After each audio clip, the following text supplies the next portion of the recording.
Friends, आज हम discuss करेंगे 6 characters in search of an author by Luigi Pirandello. ये एक इटालियन प्ले है जिसे लिखा गया था और फर्स्ट टाइम परफॉर्म किया गया था 1921 में, और इसे लिखा है इटालियन प्ले राइट लुइगी पिरांडेलो ने। ओरिजिनली ये इटालियन लैंग्वेज में लिखा गया था और 6 characters in search of an author ये इसका इंग्लिश वर्जन है। इसका सेटिंग जो है वो एक थिएटर है और इसका जॉनर जो है वो है एब्सर्ड प्ले, और इसे मेटा थिएटर भी कहा जाता है। एब्सर्ड प्ले मतलब ऐसा प्ले जिसमें ये दिखाया जाता है कि human existence, the world around us is purposeless, meaningless, इसे एब्सर्ड प्ले कहा जाता है।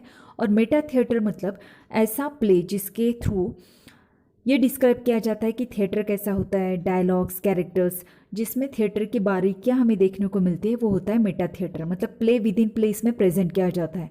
बॉलीवुड मूवीज़ में से मैं इसका एक एग्जांपल दे सकती हूँ आपको, दिल तो पागल है, जिसमें कि थिएटर दिखाया जाता है, एक्टर्स होते हैं, एक्टिंग होती है, वो हो गया example of meta theatre. Okay, अब देखते हैं इस प्ले में कि important characters, the father, the mother, the step daughter, the son, the boy, the child, madam Pace, the manager.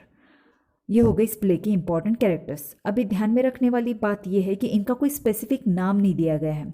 जो टाइटल्स मैंने अभी पढ़े हैं वही टाइटल्स इनकी आइडेंटिटी है। So we have to mention the same while describing और while writing the answers in the exam. Okay, इस प्ले में टोटल 3 एक्ट है, हर एक्ट में 3-3 सीन है। तो शुरू करते हैं एक्ट फर्स्ट से। एक्ट फर्स्ट की शुरुआत में दिखाया गया है कि कुछ एक्टर्स हैं जो कि थिएटर पर आते हैं एक प्ले का रिहर्सल करने के लिए। वो प्ले पिरांडेलो का ही लिखा हुआ है जिसका टाइटल है मिक्सिंग इट अप। ओके, अब जब एक्टर्स तैयार ही कर रहे होते कि उतने में वहाँ पे ये 6 कैरेक्टर्स आते हैं, और वो 6 कैरेक्टर्स कौन होते हैं? The father, the mother, the step daughter, the son, the boy और द चाइल्ड। ये इस टाइटल में के 6 कैरेक्टर हैं। ओके, अब इनका जो लीडर होता है द फादर, वो वहाँ पे के डायरेक्टर से कहता है कि हम लोग जो है वो एक ऑथर की तलाश में है, क्योंकि जिसने हमें लिखा है वो तो हमें अधूरा छोड़कर चला गया, हमारी लाइफ जो है वो पूरी नहीं हो पाई है। We are unrealized characters, so we are in a search of an author. Okay, तो मैनेजर जो है उसे काफ़ी गुस्सा आता है क्योंकि उसकी रिहर्सल जो है वो डिस्टर्ब हो चुकी है। लेकिन जैसे ही द फादर और ये कैरेक्टर्स अपनी कहानी बताना शुरू करते हैं तो डायरेक्टर को उनकी स्टोरी में काफ़ी इंटरेस्ट आने लगता है और वो इस कहानी को आगे कंटिन्यू करने के बारे में सोचता है। सो द फादर जो है वो अपनी स्टोरी बताना शुरू करता है। अब द फादर जो है वो एक इंटेलेक्चुअल आदमी था, लेकिन वो एक बहुत ही सिंपल औरत से शादी करता है, सिंपल पीजेंट वुमन से शादी करता है, द मदर से। अब दोनों का एक बच्चा होता है, द सन। अब एक्चुअली सब कुछ ठीक ठाक चल रहा होता है, लेकिन कुछ सालों बाद में क्या होता है कि द मदर जो है उसका अफेयर हो जाता है द फादर के मेल सेक्रेटरी से। अब जब द फादर को इसके बारे में पता लगता है तो अपनी वाइफ को वहाँ से चले जाने के लिए कहता है। वो एक्चुअली अपनी वाइफ से बोर भी हो चुका होता है, तो वो उससे जाने के लिए कहता है। अब द फादर के साथ में उसका बेटा रह जाता है, द सन। लेकिन द सन जो है वो काफ़ी गुस्सा होता है अपनी माँ से कि वो उसे इस तरीके से छोड़कर चली गई। अब इसके बाद में ये जो सेक्रेटरी होता है द फादर का, और ये जो द मदर होती है, ये अपनी नई लाइफ शुरू करते हैं। उनके 3 बच्चे होते हैं, the step daughter, the boy and the child. अब द फादर जो है ये द मदर की नई फैमिली को ट्रेस कर रहा होता है, क्योंकि वो कुछ सालों बाद में अपनी वाइफ को मिस करने लगता है। तो वो उसकी स्टेप डॉटर के स्कूल के बाहर जाकर उसे कुछ प्रेजेंट भी गिफ्ट करने की कोशिश करता है। अब कुछ सालों बाद में ये जो सेक्रेटरी ये किसी और सिटी में शिफ्ट हो जाता है, लेकिन वहाँ पर उसकी डेथ हो जाती है।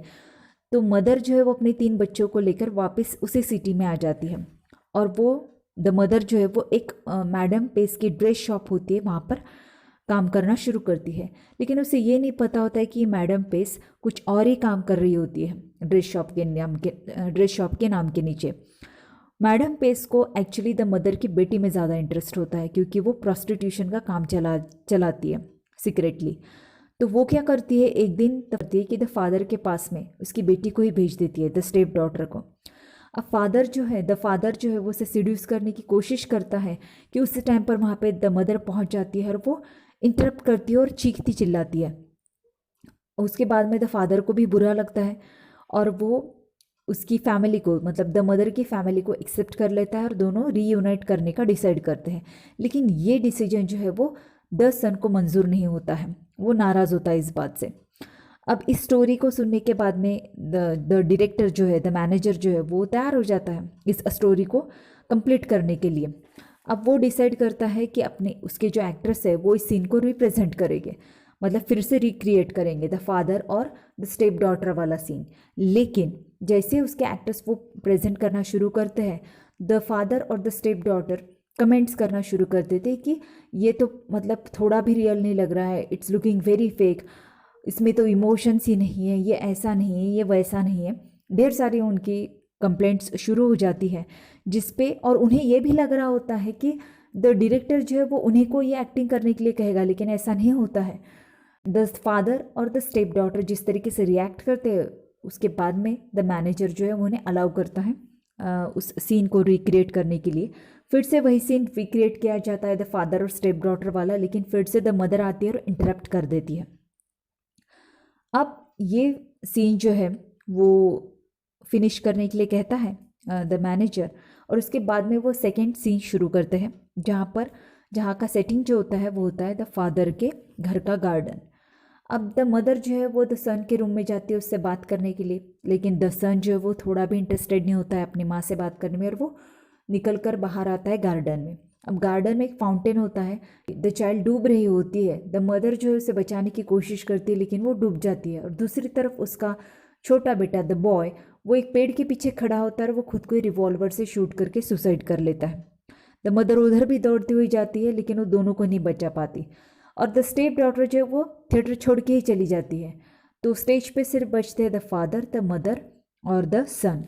अब द डायरेक्टर को ये नहीं समझ में आता है कि फेक क्या है और रियल क्या है, ये एक्टिंग थी या ये एक्चुअल था, वो एक्टिंग कर रहे थे या वो सच में डेड हो गए थे। तो यहाँ पर प्ले के एंड में डायरेक्टर का कन्फ्यूजन दिखा गया है, और वो ये सोचता है कि उसका पूरा दिन जो है वो इन 6 कैरेक्टर्स के पीछे वेस्ट हो गया।